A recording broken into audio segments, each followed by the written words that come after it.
Welcome, you're listening to Wi-Fi, where we don't just connect what we know, but marvel at who made it all. I'm Keith Whitley, and today we are going to talk about earthquakes. Somewhere between the shaking of the ground and the shuffling of human feet off the plains of Shinar, there is a deeper story the rocks have been keeping for a very long time. We usually tell the tale of earthquakes in two chapters. The first is the scientific one. Plates slowly drifting on a soft, hot mantle, faults locking, stress building, rock finally snapping, and sending waves racing through the crust.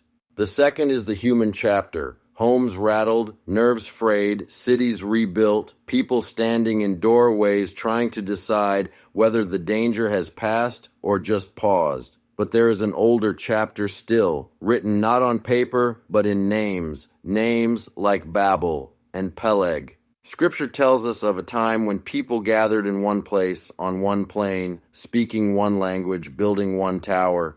They wanted to make a name for themselves, to stay in one spot, to resist being scattered over the face of the earth. The Lord, seeing the pride in that project, confused their language and scattered them.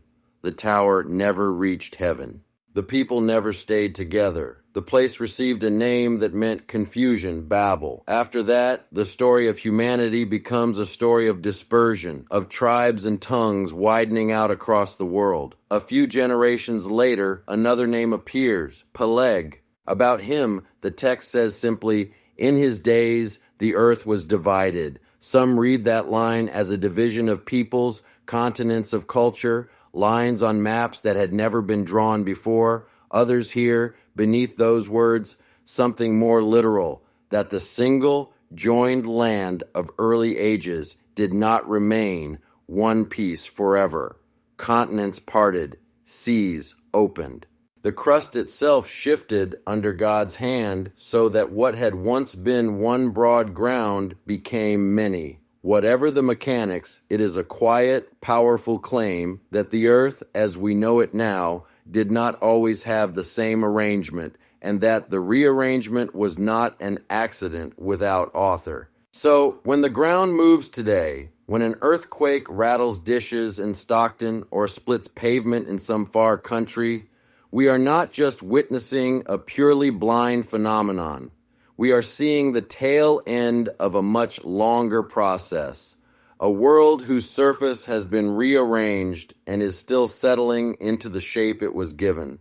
The same deep restlessness that pushed plates and lifted mountain ranges, that opened oceans and pulled continents apart, may be kin to that ancient division the days of Peleg quietly recorded. Human languages were divided at Babel. Human settlements were scattered. The name Peleg remembers the earth divided. And plate boundaries, drawn on modern maps in neat red lines, might be the present outlines of that ancient fracture. From one angle, then, earthquakes are not just random jolts in a cold rock. They are part of a continuing story in which the world itself has been shaped, divided, and parceled out. From another angle, they are reminders of limits. Babel is what happens when humanity tries to build its way past those limits. Peleg is what happens when God decides the boundaries will not be where men intended them to be. Today, every tremor is a small footnote under those older chapters, saying, in effect, the earth is still not yours to nail down. You can explain the shaking entirely in terms of physics, locked faults, elastic rebound, waves, and magnitudes. You can explain dispersion in terms of migration and climate and opportunity. You can explain continents with diagrams of plate tectonics and maps that show Pangea broken and distributed. All those explanations matter. All of them are true as far as they go. But if you listen closely, there is another voice behind them, the voice of a world that once was undivided, then divided, and has been restless ever since. So the next time the ground mutters under your feet and you feel that strange, brief helplessness as the most dependable thing you know,